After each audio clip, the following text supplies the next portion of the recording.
Friends, अस्सलाम वालेकुम। मैं हूं मोहम्मद वकील और आप मुझे यूट्यूब चैनल पर सुन रहे हैं। आज मैं आपके सामने बहुत इम्पोर्टेंट बात करने आया हूं।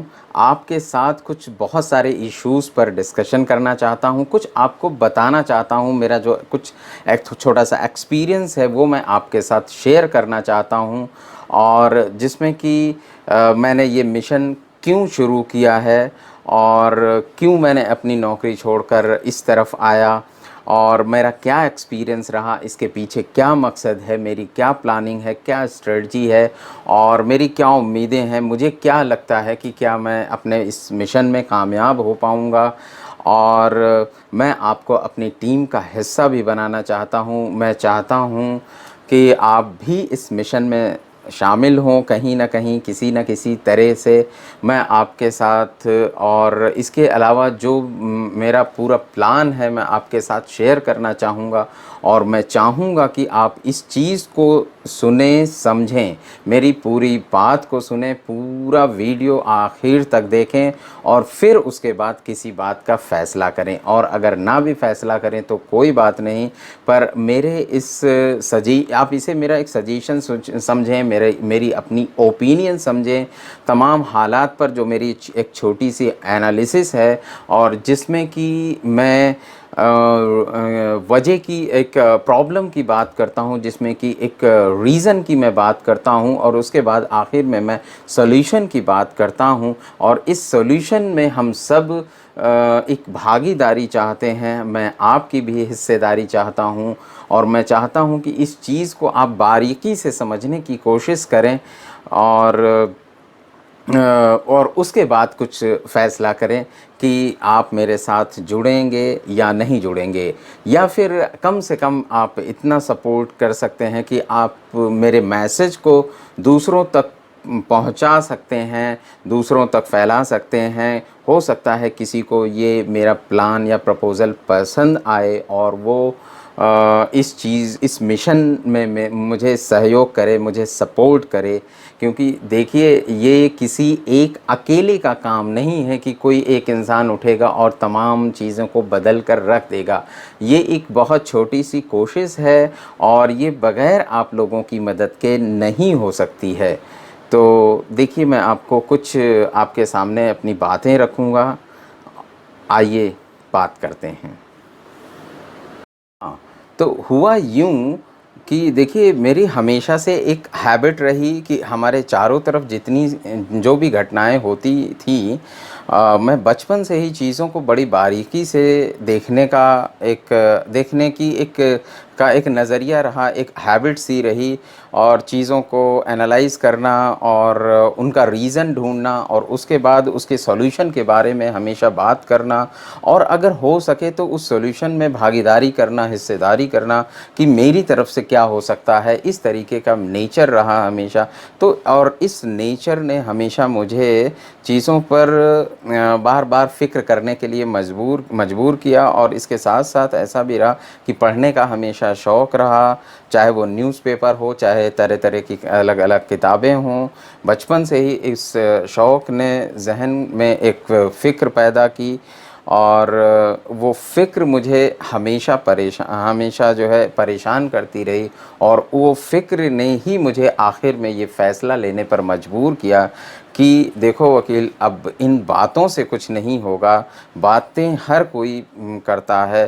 देखिए, ऐसा होता था कि आप लोग भी जानते हैं, हम भी इस चीज़ से हमेशा जो है दो चार होते रहते हैं कि हम हमेशा डिस्कस करते रहते हैं, बातें करते रहते हैं, लेकिन कहीं ना कहीं हम अपनी जो लिमिटेशंस हैं उनके साथ बंधे हुए रहते हैं, अपनी ज़रूरतों के साथ, अपनी मजबूरियां होती हैं बहुत सारी, उनके साथ हम बंधे हुए रहते हैं। और हम चाहते तो हैं कि ऐसा हो जाए, लेकिन हम उस लिमिटेशंस या फिर उन बाउंड्रीज़ को हम कभी तोड़कर बाहर नहीं निकल पाते, उन बाउंड्रीज से बाहर नहीं निकल पाते। हमको हमेशा डर लगता रहता है कि अगर हम चाहते हैं ऐसा हो, हमारे पास सॉल्यूशंस भी हैं, हमारे पास बहुत ज़्यादा वसाइल भी हैं, लेकिन हम हमेशा उस दायरे से बाहर निकलने से डरते हैं। हमको महसूस होता है कहीं ना कहीं, मैंने सैकड़ों लोगों से बात की और उन तमाम लोगों से बात करने के बाद मैंने महसूस किया कि लोगों के पास बड़े अच्छे विचार हैं, बड़े अच्छे ख्याल हैं, लेकिन जब कुछ करने की बारी आती है या फिर कुछ ऐसा करना है जिससे कि कुछ बदलाव हो, तो हमेशा असल में बदलाव हमेशा कुर्बानी मांगता है। और जब हम हमारा नेचर जो है हमेशा एक सेफ गेम खेलने का हो गया है। मतलब हम हमेशा सबको, हम चाहते हैं बहुत कुछ हो जाए, बहुत कुछ बदल जाए, लेकिन एक सेफ्टी के दायरे में हो, एक सिक्योरिटी के दायरे में हो। हम वो जो सेफ्टी और सिक्योरिटी का दायरा है, हम उसको नहीं लांघना चाहते और हमें इनसिक्योरिटी फील होती है। और इसकी वजह से हम बड़े बड़े डिसीज़न लेने के बाद भी, देखिए मैं ये नहीं कहता कि हम इसी फील्ड में या फिर हम कौम की भलाई के लिए ही हम बड़े फ़ैसले करें। अक्सर हम अपनी प्रोफेशनल लाइफ, अपने कैरियर में भी बड़े फ़ैसले नहीं कर पाते उस कंफर्ट जोन से ना निकलने की वजह से, जिसमें कि हमें हमेशा डर महसूस होता रहता है कि अगर हमने ये लिमिट क्रॉस की तो कहीं हमें नुकसान ना हो जाए। तो जब मैंने इस चीज़ को महसूस किया तो अक्सर ये हुआ कि ये मुझे परेशान, इसकी वजह से मैं हमेशा परेशान रहने लगा और बेचैनी की वजह से एक ख़्याल आया कि नहीं, अब आपको कुछ करना चाहिए। और ये तमाम चीज़ों पर एक पारखी, मेरी जितनी भी, जिस तरीके से मैं चीज़ों को समझ सकता था, जो भी थोड़ा मेरे पास नॉलेज था, इल्म था, अल्लाह ने जो कुछ भी दिया था, उसके ज़रिए से जो मैं उस चीज़ को समझने की कोशिश कर रहा था, उसके बाद जो मैंने महसूस किया कि ज़रूरत है लोगों के बीच में जाकर काम करने की, इस चीज़ को मैंने महसूस किया। मैंने तमाम ऐसे लोगों से बात की, ऐसे ज़िम्मेदार लोगों से बात की जो कि इस भीड़ में उनके बीच में काम करते थे, जो हमको दिखते थे कि ये लोग काम करने वाले लोग हैं, ये लोगों के वेलफेयर के लिए काम करते हैं, ये कौम की भलाई के लिए काम करते हैं, ये मुसलमानों की बेहतरी और के लिए काम करते हैं। लेकिन जब मैं फील्ड में एक तरह से ग्राउंड लेवल पर जब मैं देखता था जाकर, तो मुझे ऐसा महसूस होता था लोग काम तो कर रहे हैं पर उसके नतीजे कहाँ हैं, नतीजे तो कहीं नहीं है। जब मैं अपनी पूरी पिछले 20-25-30 साल जाकर मैं देखता हूँ, लोगों को देखता हूँ, चीज़ों को देखता हूँ, तो मैं देखता हूँ कि पहले भी चीज़ें ऐसी ही थी और अब उनका आकार और बड़ा हो गया है और चीज़ें वहीं की वहीं है, परेशानियाँ वहीं की वहीं, गरीबी वहीं की वहीं है, जहालत वहीं की वहीं है। वो अंडरस्टैंडिंग जो आज से 30 साल पहले हमारी कौम में, हमारे लोगों में एक तरह से पाई जाती थी, वही अंडरस्टैंडिंग आज भी लोगों में है। हमको लगता है ज़माना बदल गया है, चीज़ें बदल गई हैं, तरक्की कर रहे हैं, लेकिन आप ज़रा सा ग्राउंड लेवल पर जब भी जाकर देखेंगे, लोगों को जब अपने उस दायरे से उठकर जब चीज़ों को हम देखने की कोशिश करते हैं, तो तब हमको ये महसूस होता है कि तमाम चीज़ें वैसी की वैसी हैं, बल्कि पहले से ज़्यादा कहीं बद से बदतर हो गई हैं। तो इन तमाम चीज़ों को देखने के बाद मैंने महसूस किया कि नहीं, ज़रूरत है काम करने की। और जो चीज़ मैंने देखी कि ज़रूरत क्या है और असल में प्रॉब्लम क्या है, और फिर उसके बाद उसका रीज़न क्या है और उसका सॉल्यूशन क्या है, इन तीनों चीज़ों पर मैंने गौर करने के बाद फिर अल्टीमेटली मैंने डिसाइड किया कि एक रिस्क लेना पड़ेगा और एक पूरा प्लान बनाया। हालांकि एक बहुत बड़ा रिस्क था, लेकिन उसके बावजूद भी, और रिस्क है और रिस्क अभी भी है, उसके बावजूद भी मैंने फ़ैसला किया कि आज नहीं तो कल वक्त निकल जाएगा। वक्त बहुत तेज़ी से गुज़र रहा, अगर ये निकल गया तो फिर मैं कुछ नहीं कर पाऊँगा और फिर बाद में एक अफ़सोस रह जाएगा कि काश मैं ये काम कर लेता, काश मैं ये काम कर लेता। तो इन तमाम बातों के साथ और बहुत सारे लोगों से बात करने के बाद, हालांकि इसके लिए कोई तैयार नहीं था, लेकिन फिर भी मैंने अपनी मन की बात सुनी, अपने दिल की बात सुनी और अल्टीमेटली जॉब से क्विट करके मैंने इस मिशन को शुरू किया। मैं आपको आगे इस मिशन की प्लानिंग बताता हूँ और इसमें क्या क्या मैं करूँगा, मैं उसके बारे में शेयर करता हूँ कि क्या ये एक बड़े पैमाने पर इस मिशन को लागू किया जा सकता है या नहीं।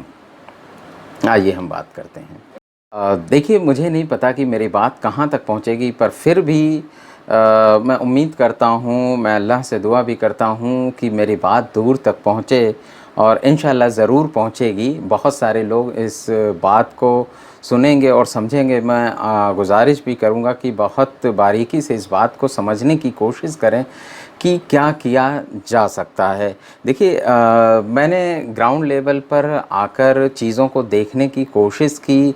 इसके लिए मैं जहाँ-जहाँ भी रहा, वहाँ पर मैंने मुसलमानों के हालात को ऑब्ज़र्व किया, उनको देखने की कोशिश की, और ख़ास तौर से हमेशा जो ग्राउंड लेवल रहा, जहाँ पर लोग एक तरह से जब कोई क्राइसिस होती है, किसी तरह की कोई परेशानी होती है, तो सबसे ज़्यादा जो सफ़र करता है वो जो तबका और जो आबादी का एक बहुत बड़ा हिस्सा है, और अगर उसके अंदर किसी तरह की बेचैनी है वो और परेशानी है, तो आप ये समझिए कि वो पूरी की पूरी कौम पर असर डालती है, और वो कहीं न कहीं एक पूरी कौम को लेकर एक परसेप्शन तैयार हो जाता है उसी के हिसाब से। अब देखिए, इसमें मैंने एजुकेशन, चूँकि मैंने मिशन का नाम एजुकेशन द सॉल्यूशन रखा, तो आप ये समझ सकते हैं कि असल जो मेरा पर्पज़ रहा है लोगों का, मैंने जो देखा वो ये कि लोगों को एजुकेशन के साथ जोड़ा जाए। एजुकेशन ही असल उनकी प्रॉब्लम और परेशानी की वजह है, यानी कि एजुकेशन का ना होना एक्चुअल में उनकी परेशानी की वजह है।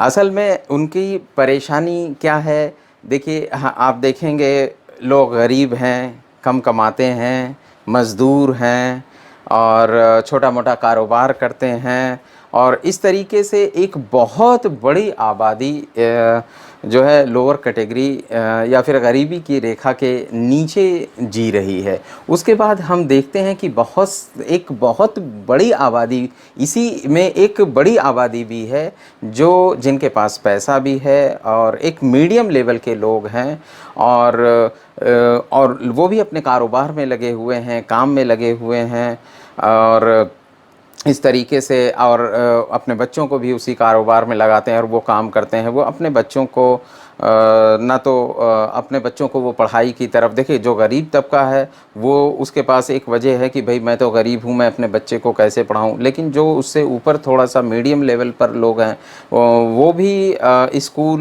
में बच्चों को भेजने से या फिर एजुकेशन पर बहुत ज़्यादा ज़ोर देने से इस चीज़ से बचते हैं और अपने बच्चों को कारोबार की तरफ ढकेलते हैं। उसके बाद आप देखेंगे कि इससे ऊपर भी एक तबका है जिसमें कि अच्छा पैसा है लोगों के पास, और लोग अच्छा खाते पीते हैं, अच्छा खर्च करते हैं, एक स्टैंडर्ड उनका अच्छा है।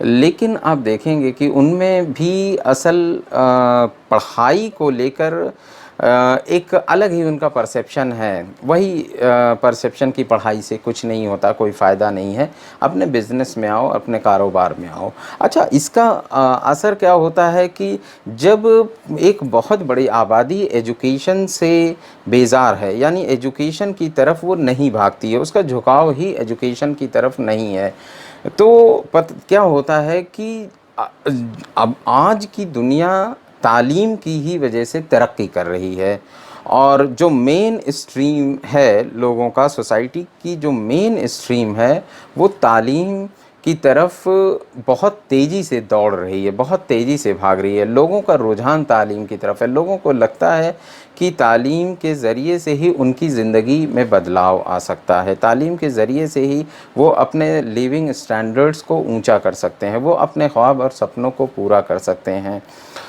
लेकिन हमारे यहाँ जो परसेप्शन है, इस ख़ास तौर से मुसलमानों का जो परसेप्शन है एजुकेशन और तालीम को लेकर, वो निहायत ही एक तरह से बिल्कुल भी ठीक नहीं है।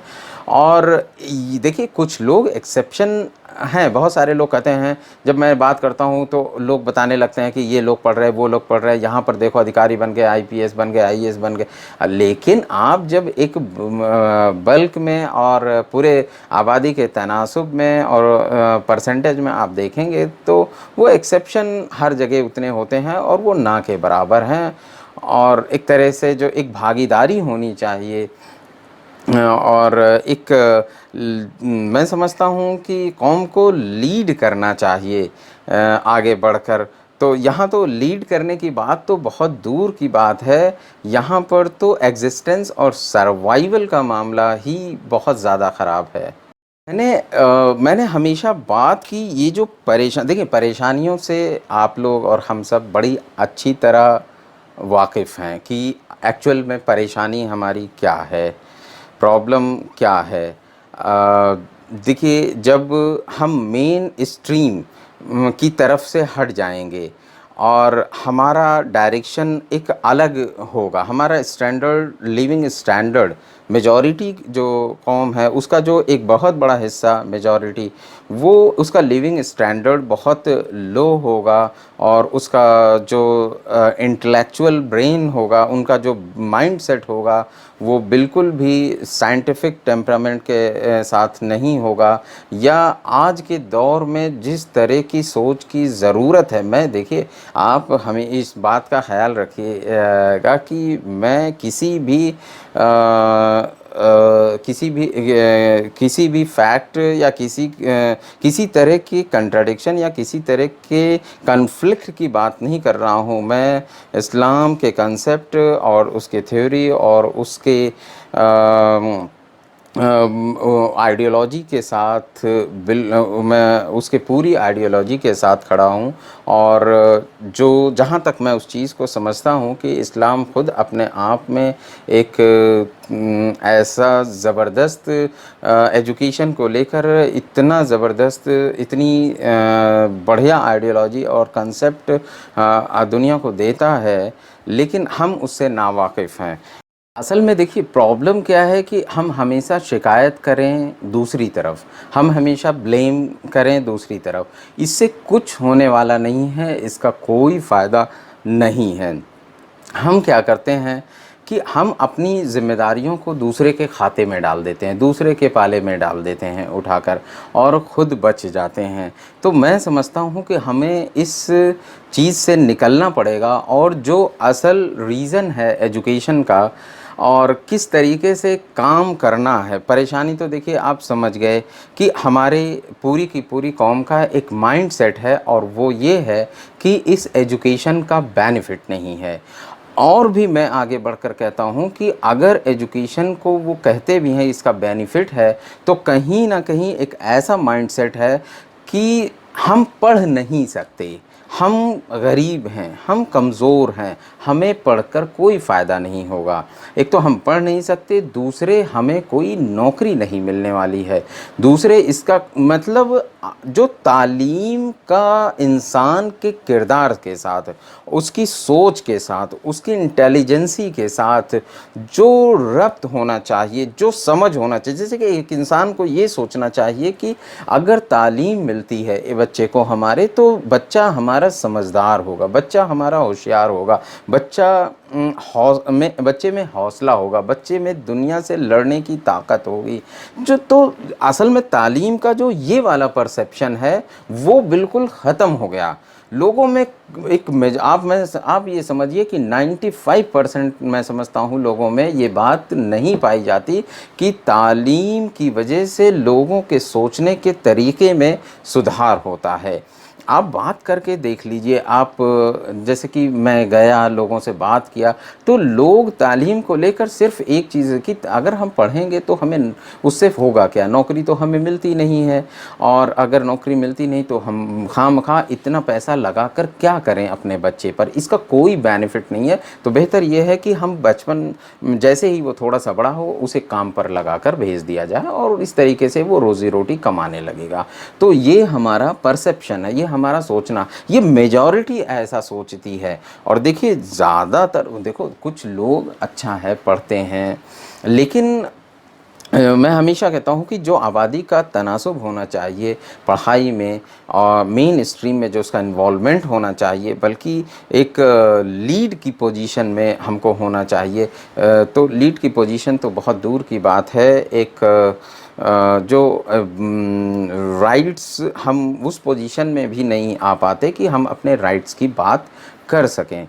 तो कहीं न कहीं मैंने ये देखा कि एजुकेशन, तालीम की कमी, ये जो सारी परेशानियां हैं, देखिए लोग डिफ़र कर सकते हैं ओपिनियन से, लेकिन मैं तालीम को एक बहुत बड़े कैनवास में देखता हूँ। तालीम का को हम किसी एक छोटी सी परिभाषा, कोई छोटी सी परिभाषा नहीं दे सकते। एक बहुत बड़ा कैनवास है जिसमें ज़िंदगी के तमाम डायमेंशन तालीम में या एजुकेशन में कवर होते हैं, जिसमें तरबियत को भी हम इंक्लूड करते हैं। मैं समझता हूँ तरबियत भी उसी एजुकेशन का एक पार्ट है, जिसमें कि इंसान का कैरेक्टर या किरदार बिल्डअप किया जाता है। तो ये तमाम, यही इसी चीज़ को मैंने जो मैंने पाया कि असल जो वजह है, जो रीज़न है, और वो है तालीम के बारे में एक सही सोच ना होना लोगों में। तालीम का ना होना, दैट इज़ डिफरेंट थिंग। तालीम का ना होना वो एक अलग बात है। मैं यहाँ पर कह रहा हूँ कि तालीम को लेकर एक राइट थिंकिंग लोगों में नहीं है। देखिए, और हम अगर सही सोच लोगों में पैदा करने में कामयाब हो गए, तो लोग, मैं समझता हूँ कि खुद तालीम की तरफ आगे बढ़ेंगे और खुद ही एक लोग अपने आप इस मिशन में शामिल हो जाएंगे, और लोग खुद अपनी ज़िंदगी के को एक मकसद देने लगेंगे और इस चीज़ को समझने लगेंगे।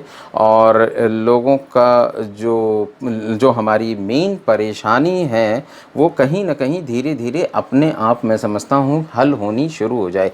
यानी कि तालीम की, एजुकेशन की तलब लोगों में पैदा करना, लोगों की उसकी ज़रूरत का एहसास दिलाना, ये मैं समझता हूँ कि ये एक सॉल्यूशन है। तालीम का ना होना, जो परेशानियां हैं वो आप जानते हैं, ये किसी से छुपी नहीं है। और जो वजह जिसको मैंने समझा, वो एजुकेशन की कमी है, कि इन तमाम परेशानियों की वजह एजुकेशन, तालीम की कमी है। और तालीम की कमी का जो सॉल्यूशन है वो ये है कि लोगों में एक परसेप्शन पैदा कर दिया जाए तालीम को लेकर, कि तालीम के ज़रिए से ही हम अपने आप को बेहतर कर सकते हैं, हम अपना हक ले सकते हैं, हम अपनी तमाम परेशानियों से निजात पा सकते हैं, हम मुल्क में लीड कर सकते हैं, इस मुल्क को तरक्की की तरफ ले जा सकते हैं। तो ये परसेप्शन पैदा करना कि ये ज़रूरी है, चाहे वो गरीब हो और चाहे अमीर हो। सॉल्यूशन सिर्फ़ और सिर्फ यही है कि लोगों में तालीम को लेकर बेदारी पैदा करें और एक सही सोच पैदा। देखिए, कोई आदमी गरीब है, अमीर है, इससे कोई फ़र्क नहीं पड़ता। कोई काम करता है, क्या करता है, इससे भी कोई फ़र्क नहीं पड़ता। किसके घर में पढ़े लिखे लोग हैं, किसके घर में पढ़े लिखे लोग नहीं हैं, इससे भी फ़र्क नहीं पड़ता है। जैसे दूसरी चीज़ों के बारे में लोगों को पता है कि अगर ऐसा होगा तो ऐसा होगा, ये इस तरीके से लोग सोचते हैं कि भाई खाना नहीं मिलेगा तो हम ज़्यादा दिन जी नहीं सकेंगे, अच्छा खाना नहीं मिलेगा तो हम ज़्यादा दिन नहीं जी सकेंगे, अच्छा पानी नहीं मिलेगा तो हम बीमार हो जाएंगे, अच्छे तरीके से नहीं रहेंगे तो हमें।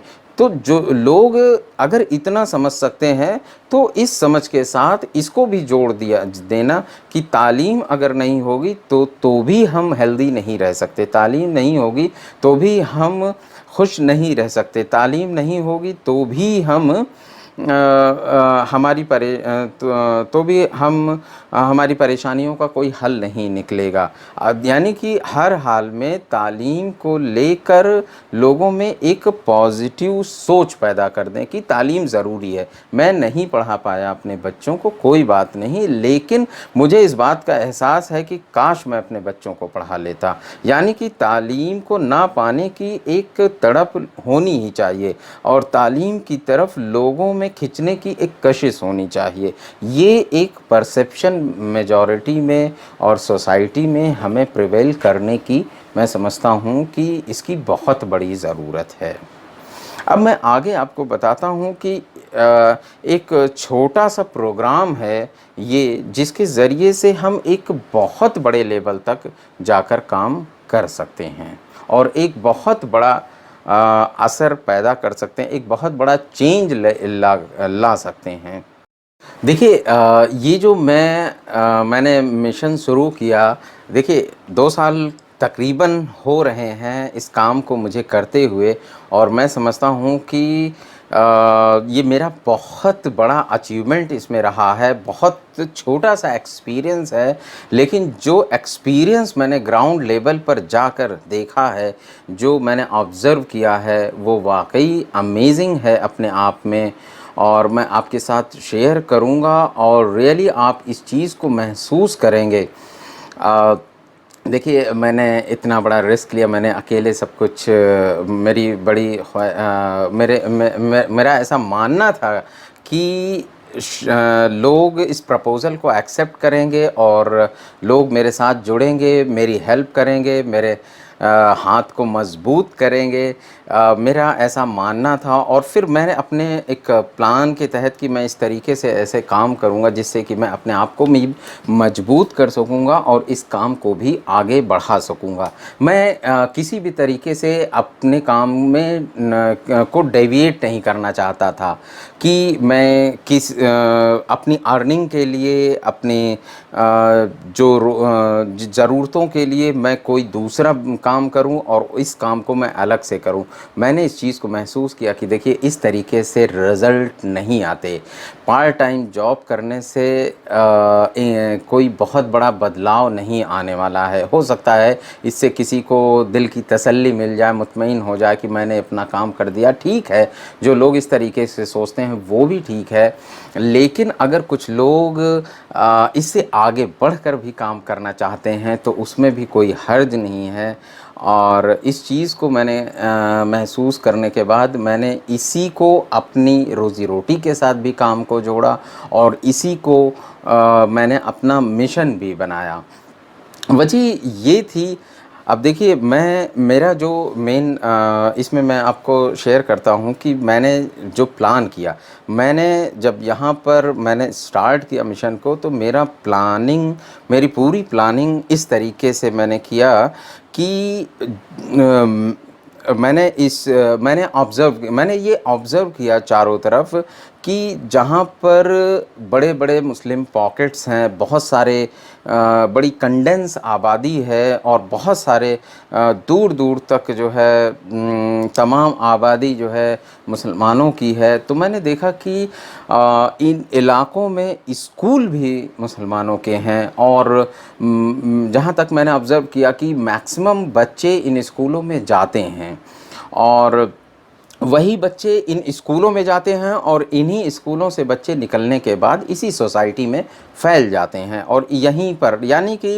इन्हीं स्कूलों से ये तालीम लेते हैं, और फिर इसी सोसाइटी में वो होते हैं हमारे और आपके बीच में। तो आप ये समझिए कि कहीं ना कहीं इन स्कूलों की तालीम का असर हमारे उन बच्चों पर बहुत पड़ता है, और उन बच्चों पर पड़ता है। फिर वो बच्चा निकल कर जब उस सोसाइटी में जाता है, तो उस सोसाइटी का जो भी नज़रिया होता है, जो भी उस पूरी सोसाइटी का एक ट्रेंड होता है लोगों में, जिस तरह की वो सोसाइटी ग्रो कर रही होती है, जिस तरह का वहाँ का कल्चर होता है, वो तमाम चीज़ें मैं समझता हूँ कि वो तमाम चीज़ें उन स्कूलों की देन है। और देखिए अगर हम ये कहें कि उस स्कूलों की देन ना भी हो, तो मैं ये समझता हूँ कि वो इन स्कूलों की ज़िम्मेदारी थी कि जब बच्चे उन स्कूलों में गए तो वो चाहते तो उन बच्चों को कम से कम, देखिए बच्चा 5वीं क्लास तक तो एक बड़ा अच्छा गवर्नमेंट का भी रेट आप देखेंगे तो 5वीं क्लास तक बच्चे स्कूल जाते हैं। और ऐसे इलाक़ों में, मुस्लिम इलाक़ों में 5वीं क्लास तक या 10वीं क्लास तक बच्चे स्कूल भी जाते हैं, और जो बच्चे स्कूल नहीं जाते वो मदरसों में जाते हैं। यानी कि एक बहुत कम रेशियो है जो बिल्कुल स्कूल नहीं जाते। हाँ, उसके बाद फिर ड्रॉप आउट होता है, वो एक बहुत बड़ा रेशियो है, परसेंटेज है। लेकिन 5 साल, 6 साल, 7 साल बच्चा स्कूल में रहता है, और उन स्कूलों का म्यार और स्टैंडर्ड एज़ पर रिक्वायरमेंट नहीं है जैसा कि होना चाहिए। वो वैसा ना होने की वजह से देखिए 5-6 साल किसी बच्चे को तालीम देना, तरबियत देना, उसका कैरेक्टर बिल्डअप करना के लिए बहुत होते हैं। अगर मेरा मेरा ये मानना था कि अगर इन स्कूलों में एक अच्छे स्टैंडर्ड, एक ऐसे तालीमी म्यार तालीम का इंतज़ाम होता जिससे कि बच्चों में कुछ इखलाकी वैल्यूज़ पैदा होती, उनके अंदर एक क्रिएटिव नेचर पैदा होता, उनका उनका जहन क्यूरियस होता, और वो एक कॉन्फिडेंस के साथ, यानी कि बेसिक चीज़ें जो इन स्कूलों में ये स्कूल चाहते अगर तो बहुत अच्छा रिज़ल्ट दे सकते थे। मैंने तमाम इलाके में काम करने के बाद, लोगों से बात करने के बाद इस चीज़ को महसूस किया, और जो बच्चे मेरे पास आते थे उनको भी मैंने बहुत बारीकी से देखने की, समझने की कोशिश की, और ये चीज़ महसूस की कि असल में पैसा प्रॉब्लम नहीं है, हमारे यहाँ गरीबी एक बड़ी प्रॉब्लम कही जाती है। मैं कहता हूँ हाँ ठीक है, अपनी जगह गरीबी प्रॉब्लम है, लेकिन अगर सोसाइटी के अंदर आप आकर देखेंगे, लोगों के बीच में आकर देखेंगे, तो मैंने कहा कि गरीबी परेशानी नहीं है, एजुकेशन नहीं है, इसकी वजह गरीबी नहीं है, एजुकेशन की सोच नहीं है, तालीम का जो मैंने कहा ना कि परसेप्शन होना, तालीम के बारे में एक ऐसा जहन में परसेप्शन होना कि तालीम ज़रूरी है, ये चीज़ ना होने की वजह से वो अपने आप को जस्टिफाई कर देते हैं कि हम गरीब हैं, हमारे पास पैसा नहीं है, इसलिए हम बच्चों को नहीं पढ़ा सकते। अदरवाइज़ अगर उनके अंदर वो जज्बा होगा तो वो अपने बच्चों को ज़रूर पढ़ाएंगे। तो मैंने इस चीज़ को बहुत बारीकी से महसूस किया, और महसूस करने के बाद मैंने कहा, मैंने देखा कि ये बच्चे और यही बच्चे निकल कर आगे जाते हैं। एक बड़ा रेट ड्रॉप आउट का है, 5वीं 6वीं 6वीं 7वीं 8वीं 9वीं 10वीं और 11वीं 12वीं तक जाते जाते बहुत ज़्यादा बच्चे ड्रॉप आउट हो जाते हैं। और जहाँ तक मेरा ख़्याल है कि 12वीं क्लास तक, जो 12वीं से ऊपर ग्रेजुएशन में जो पूरे जो एक नेशनल डाटा है वो 25% का है कि 25% बच्चे ग्रेजुएट होते हैं, 75% बच्चों का ड्रॉप आउट केस है। लेकिन जब मुझे एग्जैक्टली नहीं पता कि जो कि मुसलमानों में ये डाटा कितना है, और मैं समझता हूँ कि मुसलमानों में ये डाटा 90% के करीब होगा कि इंटर के बाद जो ग्रेजुएशन में बच्चे जाते हैं उनमें बहुत बड़ी तादाद, उससे पहले ही एक बड़ी तादाद जो है ड्रॉप आउट हो जाती है, और एक बड़ी कम तादाद जो है ग्रेजुएशन तक पहुंच पाती है। तो अब देखिए, इसमें मैंने एक चीज़ ये महसूस की, अगर इन बच्चों पर काम किया जाए, ये जो स्कूल हैं इलाकों के अंदर, अगर हम इनके स्टैंडर्ड को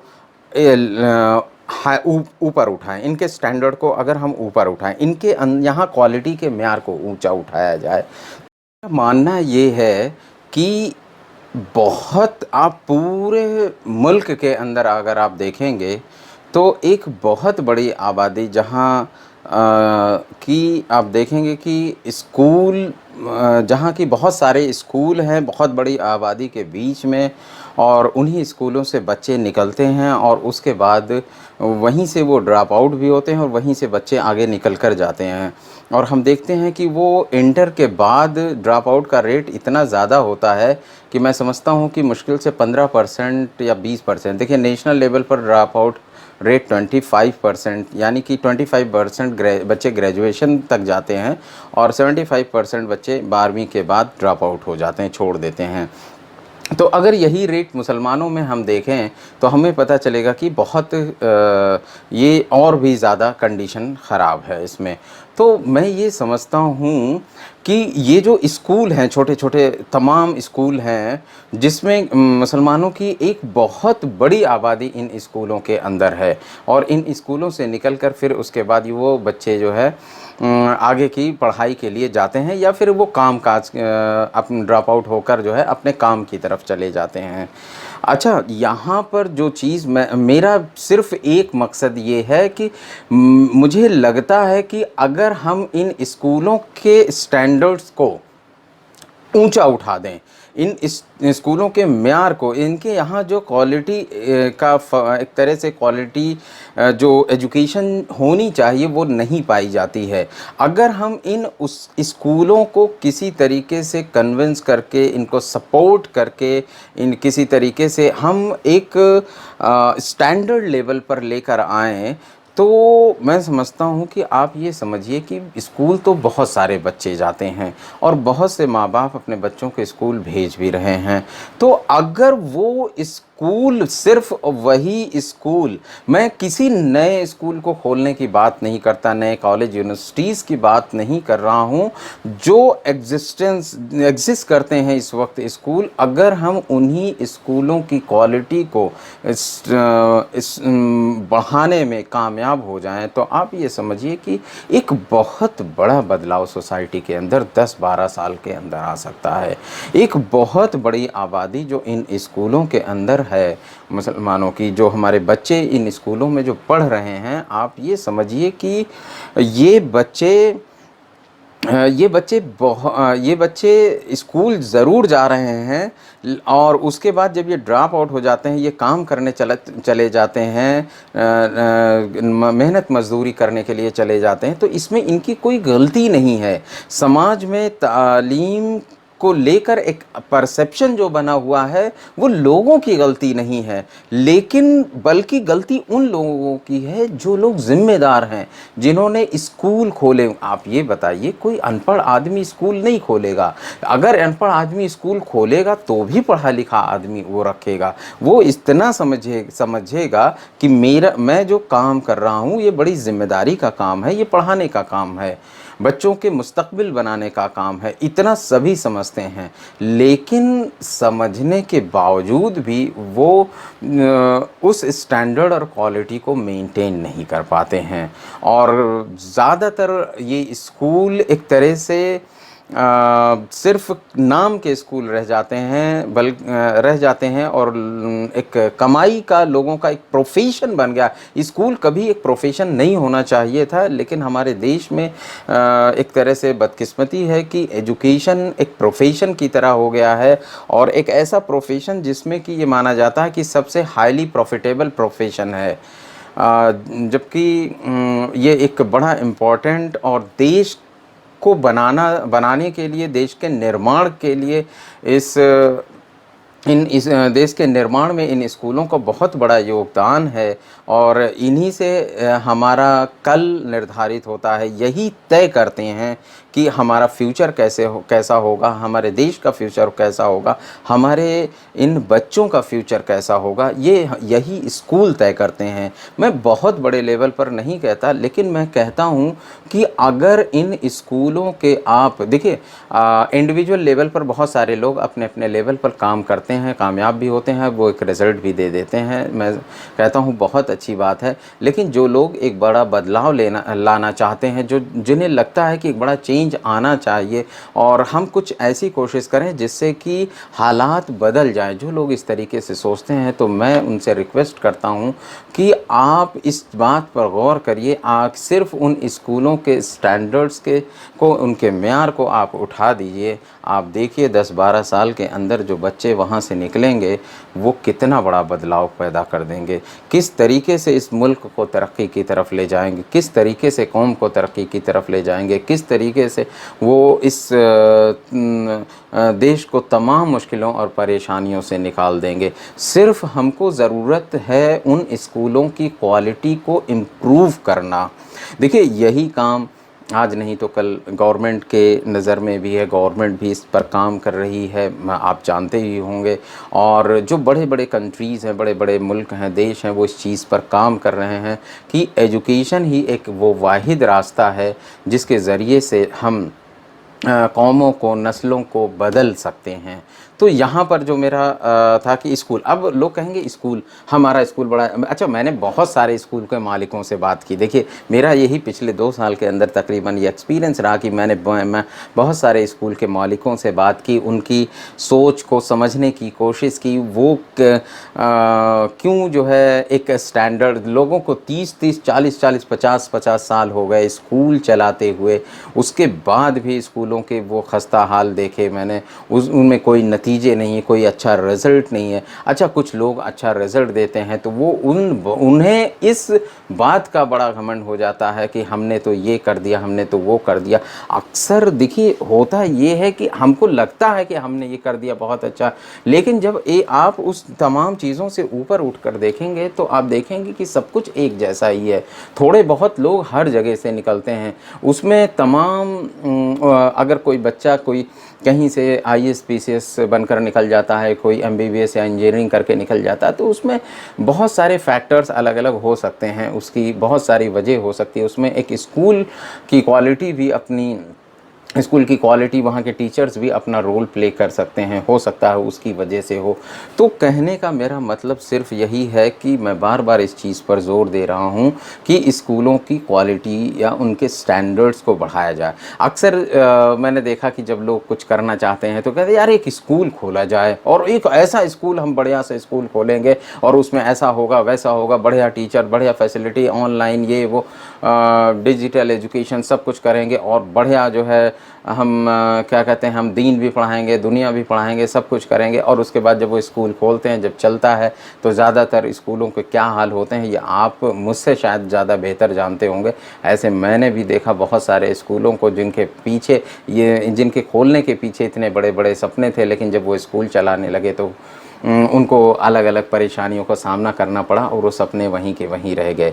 लेकिन मैंने इस चीज़ को महसूस किया कि लोग 30-30, 40, 50-50 साल स्कूल चलाने के बाद भी उनके वो एक डिप्रेशन का शिकार हैं, वो एक परेशानी और मुश्किल का शिकार हैं, एक हताशा और निराशा का कहीं न कहीं शिकार हैं। उन्हें कोई उम्मीद नहीं नज़र आती कि स्कूल चलाने से कोई बेनिफिट हो सकता है। तो मैं समझता हूँ कि ये एक बहुत बड़ा नेगेटिव पॉइंट है हमारे लिए कि अगर कौम को खड़ा करने वाले लोग, कौम को के मुस्तक़बिल को तैयार करने वाले लोग अगर इस तरह की बातें सोचते हैं तो ये हमारे लिए एक बड़े एक तरह से चैलेंज है और बड़े दुख की भी बात है। तो यहाँ पर मैंने ये तय किया, एक चीज़ को मैंने ये पाया कि इन स्कूलों की क्वालिटी को बढ़ाया जाए। और अगर मैंने एक चीज़, मेरा मैं अपना एक्सपीरियंस आपके साथ शेयर करता हूँ कि ये बड़ा आसान है। अब बोले आसान क्यों है? आसान इसलिए है कि सिर्फ़ ऐसे लोगों की ज़रूरत है। देखिए स्कूल बहुत सारे हैं और ये तमाम स्कूलों का में जो काम करने वाले लोग हैं वो बड़े हताश हैं और निराश हैं। इनका मैनेजमेंट भी, टीचर्स के अपने इश्यूज़ हैं, मैनेजमेंट के अपने इश्यूज़ हैं। मेरा कहना है कि अगर कुछ लोग इस फील्ड में आएँ और लोगों एक तरह से बहुत सारे काउंसलर की ज़रूरत है, मोटिवेशनल स्पीकर्स की ज़रूरत है, और लोगों स्कूलों में आएँ, लोगों से बात करें, बच्चों से बात करें और टीचर्स से बात करें, से बात करें और पेरेंट्स से बात करें। इस तरीके से काम करने की ज़रूरत है। तो मैंने यहाँ पर क्या डिसाइड किया कि मैंने देखा कि 3 पॉइंट हैं जहाँ पर काम करने की ज़रूरत है, और इस तरीके से इन 3 पॉइंट पर काम कर हम चीज़ों को बदल सकते हैं और एक बड़ा बदलाव लेकर आ सकते हैं। पहला पॉइंट क्या है? पहला पॉइंट है बच्चे। जो बच्चे उन स्कूलों पर हैं जो उन स्कूलों में आ रहे हैं, उन पर मेहनत की जाए। एक नंबर 2, दूसरा जो पॉइंट है, जो टीचर्स उनको पढ़ा रहे हैं, आपको पता है टीचर्स की क्या कंडीशंस है, किस तरह के टीचर्स हमारे स्कूल हायर करते हैं, किस तरीके के टीचर से हमारे कल के फ्यूचर मुस्तकबिल तैयार किए जा रहे हैं, ये आप बहुत अच्छी तरह समझते होंगे। तो दूसरा जो पॉइंट ऑफ एड्रेस है, आप ये समझिए, या पॉइंट ऑफ एक्शन है, वो है टीचर्स। और तीसरा है पेरेंट्स। देखिए पेरेंट्स को की भी काउंसलिंग करना बहुत ज़रूरी है, पेरेंट्स को भी भरोसे में लेकर आना बहुत ज़रूरी है। तो ये 3 अलग अलग पॉइंट ऑफ एड्रेस है या पॉइंट ऑफ एक्शन है। एक है बच्चे, दूसरा है टीचर और तीसरा है पेरेंट्स। इस 3 लेवल पर हमको स्कूलों में जाकर काम करने की ज़रूरत है, और मैंने इस चीज़ को अपने लेवल पर जो मुझसे हो सकता था मैंने करने की कोशिश की। तो मेरा जो रिज़ल्ट आया, मैंने जो चीज़ देखी जाकर, मैंने जब सबसे पहले मैंने जैसे जैसे मुझे मौका मिला मैंने अलग अलग मैनेजमेंट से बात की, उनसे उनको अपनी प्लान उनके सामने रखा और उनसे मौका मांगा कि मुझे बच्चों से बात करने का मौका दिया जाए, मुझे बच्चों से मुझे टीचर से बात करने का मौका दिया जाए और मुझे पेरेंट्स से भी बात करने का मौका दिया जाए। तो अल्हम्दुलिल्लाह अल्लाह का बड़ा शुक्र है कि मैं लोगों को कन्विंस करने में इस मामले में कामयाब रहा और लोगों ने इस चीज़ को बड़ा सराहा भी, लोग चाहते भी हैं कि ऐसा हो। लेकिन देखिए उनकी अपनी जो मजबूरियां हैं वो इस बात की इजाज़त उनको नहीं देती, या फिर वो ज़्यादातर वो भरोसा नहीं करते। और एक जो परसेप्शन है, हम नई आइडियोलॉजी, नया कंसेप्ट, नई थ्योरी को बड़ी मुश्किल से एक्सेप्ट करते हैं। उसको एक्सेप्ट करना बहुत मुश्किल होता है, यानी कि हम लीड कभी लेने की कोशिश नहीं करते। हमारे यहाँ बड़ी, आपको पता है, बड़ी प्रॉब्लम होती है, विजनरी लीडर्स पाए ही नहीं जाते हैं जो 50 और 100 साल आगे की सोच कर चलते हों। ये बड़ी मुश्किल की बात है। लेकिन जो ये चीज़ है ये सभी स्कूलों के मैनेजमेंट में, लोगों में, टीचर्स में पाई जाती है। लेकिन मेरा कहना है कि अगर बहुत सारे लोग आएँ, इस तरीके से काउंसलिंग करें और अपनी लाइफ को डेडिकेट करें इस पर्पज़ के लिए, इस काम के लिए, और ऐसे तमाम लोगों को ट्रेंड करके इस फील्ड में लेकर आया जाए। तो देखिए मैंने सेल्फ स्टार्ट लिया, एक तरह से खुद इनिशिएटिव लिया, मैनेजमेंट से मैंने बात की और कई सारे स्कूलों में मैं गया। मेरे तमाम कई स्कूलों के जो मैंने वहाँ पर सेमिनार किए, प्रेजेंटेशन किया बच्चों के साथ, टीचर्स के साथ, पेरेंट्स के साथ। आपको यूट्यूब पर मिलेगा। मैंने यूट्यूब पर इसलिए डाला कि देखिए इस तरीके से काम को किया जा सकता है। और उसके बाद मैंने बच्चों से बात की। बच्चों से बात करने के बाद आप ये समझिए रिज़ल्ट इतना ज़बरदस्त रहा। बच्चे इतने एक्साइट रहते हैं इस बात को सुनने के लिए, इस तरह की स्पीचेस को सुनने के लिए, अपने कैरियर के बारे में, अपने मुस्तकबिल के बारे में आप उनसे बात करेंगे तो वो एक नई दुनिया में आपको लेकर चले जाएंगे। और उनको वो कहने लगे कि हमें तो आज तक किसी ने इस तरीके से बताया ही नहीं। लोग अच्छा, बहुत सारे बच्चों, मैंने हाई स्कूल, इंटर के तमाम बच्चों के साथ काउंसलिंग की, मोटिवेशनल टॉक की, उनको इंस्पायर करने की कोशिश की, उनको अलग तरीके से, बहुत अलग अलग तरीके से मैंने कन्विंस करने की कोशिश की, समझाने की कोशिश की। तो बच्चों में एक बड़ा जोश पैदा हुआ और बच्चे अपने कैरियर के मुस्तकबिल अपने बिल्कुल तैयार हो गए। कितने बच्चे उसमें से मेडिकल करने को तैयार हो गए, कितने बच्चे आईएएस, पीसीएस, यूपीएससी क्रैक करने को तैयार हो गए। और बच्चे बिल्कुल इतने ज़्यादा एक्साइट हुए इन तमाम बातों से, उन्होंने अपने ड्रीम तय कर लिए, उन्होंने अपने टारगेट सेट कर लिए, गोल सेट कर लिए। तो इस तरीके से बच्चों के साथ मेरा एक्सपीरियंस रहा। मैं समझता हूँ कि ये मेहनत ज़ाया नहीं जाएगी। आज ज़रूरत इसी चीज़ की है। ऐसे तमाम स्कूलों में एक रेगुलर ट्रेनिंग प्रोग्राम की ज़रूरत है। और ये स्कूल चूँकि जब देखिए ये अकेले मैं इस चीज़ को कितने दिन तक कर सकता हूँ, क्योंकि मैंने किसी से कोई चार्ज नहीं लिया। जब भी मैं चार्ज की अगर बात करूँ तो फिर लोग इस चीज़ को पसंद नहीं करते। हाँ, बड़े स्कूलों में या दूसरे स्कूलों में इस तरीके से होता जो इस चीज़ की अहमियत को समझता है। लेकिन हमारे यहाँ जो गली मोहल्लों और बड़े अच्छे अच्छे स्कूल जो हमारे इस्टेब्लिश हैं, वो भी इस चीज़ से डरते हैं, नई चीज़ को, नई थ्योरी को लाने से डरते हैं। जब मैंने इस तरीके से मैंने बच्चों से बात की, फिर मैंने टीचर्स ट्रेनिंग की बात की, टीचर्स से भी बात की, उनको इंस्पायर करने की कोशिश की। कुछ स्कूलों ने मुझे मौका दिया टीचर्स से बात करना, मेरा बहुत अच्छा एक्सपीरियंस रहा टीचर्स के साथ भी। टीचर्स ने भी इस चीज़ को महसूस किया कि उनको ट्रेनिंग की ज़रूरत है, उनको तमाम स्किल सीखने की ज़रूरत है। उन्हें भी एक होप लगने लगी जब मैंने उन्हें एक होप दिखाई, उम्मीद दिखाई कि चीज़ें बदल सकती हैं, आप बेहतर कर सकते हैं, आपका भी कैरियर इसमें बहुत अच्छा हो सकता है अगर आप अपने अंदर अपने आप को अपग्रेड करें, अपडेट करें, नई नई स्किल्स डेवलप करें। इस तरीके से आप बहुत आगे जा सकते हैं। बच्चों को नए तरीके से पढ़ाने का तरीका उनको बताने की कोशिश की। तो उन्होंने बड़ा इंटरेस्ट लिया इन तमाम चीज़ों की। हालांकि वो प्रोफेशनल नहीं थे। ऐसे स्कूलों में आपको टीचर्स इस तरीके के मिलेंगे, high school, inter, graduate, BEd और एमएड बहुत मुश्किल है।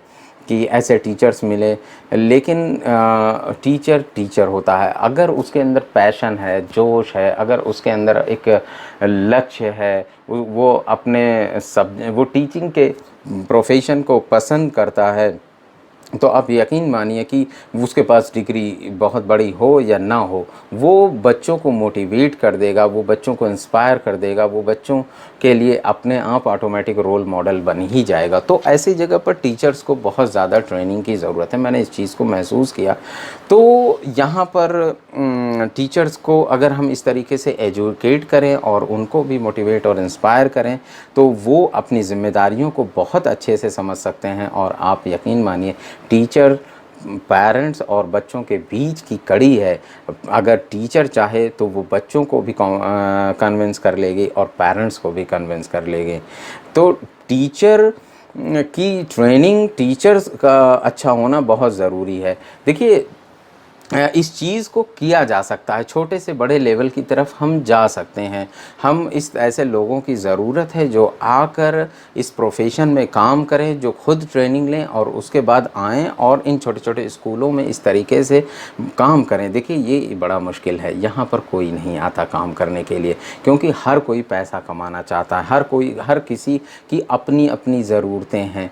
ये एक बहुत बड़ा, मैं समझता हूँ कि चेंज पैदा कर सकता है अगर हमने इस चीज़ पर ज़रा ध्यान दिया और अपने इन स्कूलों के स्टैंडर्ड की क्वालिटी को मेंटेन करने की कोशिश की, बच्चों को ट्रेन करने की, इंस्पायर करने की, मोटिवेट करने की कोशिश की, उनको हेल्प किया उनके लक्ष्य को, उनके ड्रीम को, उनके टारगेट को तय करने में, और किस तरीके से वो क्रिएटिव हो सकते हैं, किस तरीके से वो विजनरी हो सकते हैं। अच्छा, यही तमाम चीज़ें उन टीचर्स को भी देनी है। क्यों? क्योंकि टीचर्स को ही अपने बच्चों में ये चीज़ें ट्रांसफ़र करनी है। इसलिए टीचर्स का एजुकेट होना, उनका विजनरी होना, उनका क्रिएटिव होना, उनके पास अपना ड्रीम होना, उनके पास कॉन्फिडेंस होना, उनके कैरेक्टर में एक इंस्पायर होना, और उनके पास क्लासरूम मैनेजमेंट की खूबी उनके पास होना, इस तरीके से अगर, और टीचिंग के अपने सब्जेक्ट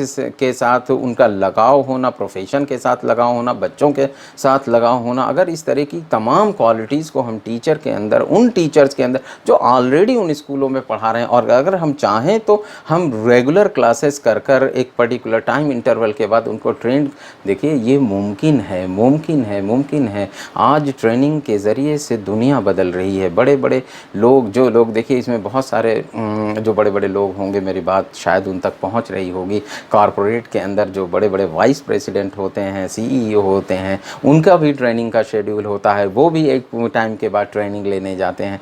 तो ट्रेनिंग तो मस्ट है, ट्रेनिंग बहुत ज़रूरी है। और हमारा जो नुकसान असल में हो रहा है वो इसी वजह से हो रहा है कि हम जिस फील्ड को हमें एड्रेस करना है, एक्चुअल में हम उस फील्ड को एड्रेस नहीं कर पा रहे हैं। आप मेरी बात को समझने की कोशिश करिए। मैंने 2 पॉइंट्स को आपको समझाने की कोशिश की। मैं थर्ड पॉइंट की तरफ आता हूँ, that is parent counselling. Parent counselling भी मैंने की। मैंने कई स्कूलों में पेरेंट्स से, स्कूल के मैनेजमेंट से बात करके, बार बार उनको रिक्वेस्ट करके पेरेंट्स की गैदरिंग की और उनसे बात की।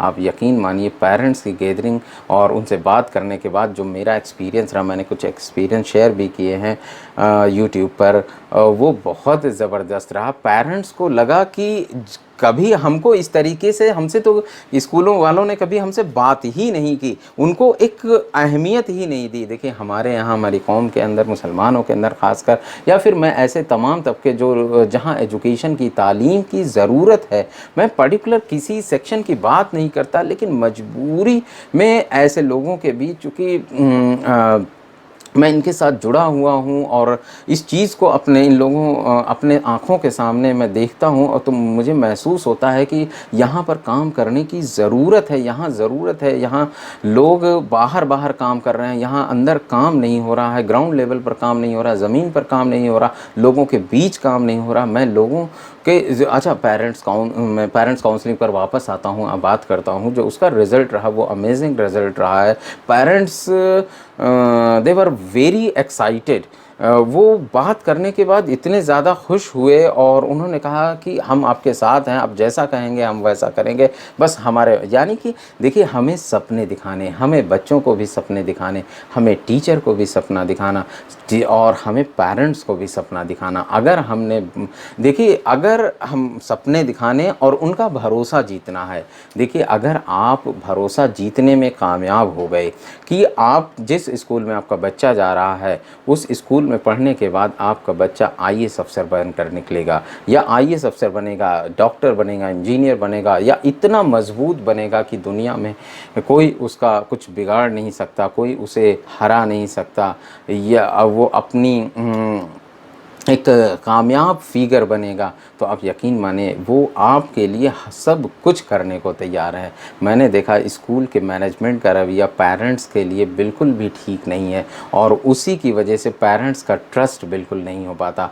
ये ट्रस्ट बिल्डअप में हम कहीं ना कहीं फेल हो गए। इस वजह से वो बच्चे वो माँ बाप खुद कहते हैं कि अगर हमें भरोसा हो जाए तो हम भूखे रहेंगे लेकिन अपने बच्चे के लिए किताबें, अच्छे स्कूलों का इंतज़ाम, अच्छे ट्यूशन का इंतज़ाम हम ज़रूर करेंगे।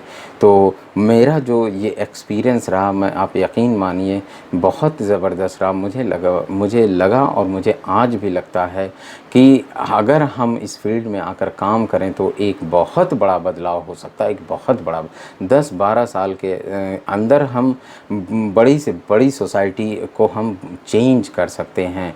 मैं मज़हब की बात नहीं करता, ये आप इस चीज़ को जहाँ लागू करेंगे वहाँ बदलाव हो जाएगा। और आज हमें हमारे यहाँ इस चीज़ पर, इस सिस्टम पर काम करने की ज़रूरत है। जो मैंने कहा, हमें बच्चों पर काम करने की ज़रूरत है, हमें टीचर्स पर काम करने की ज़रूरत है, हमें पेरेंट्स पर काम करने की ज़रूरत है। मैंने पेरेंट्स के लिए इलाके की एक तरह से कैंपेनिंग की, लोगों के दरवाज़े खटखटाए, उनसे बात की वो क्या सोचते हैं एजुकेशन को लेकर, तालीम को लेकर, अपने बच्चे के ख्वाब को लेकर, उनके अपने सपने हैं या नहीं हैं, उनसे मैंने बहुत बात की। उसके बाद मैं ये कहता हूँ कि बहुत काम करने की ज़रूरत है, बहुत ये सोसाइटी एक तरह से ज़ेरे तामीर हम कह सकते हैं है, अभी ये अंडर कंस्ट्रक्शन है।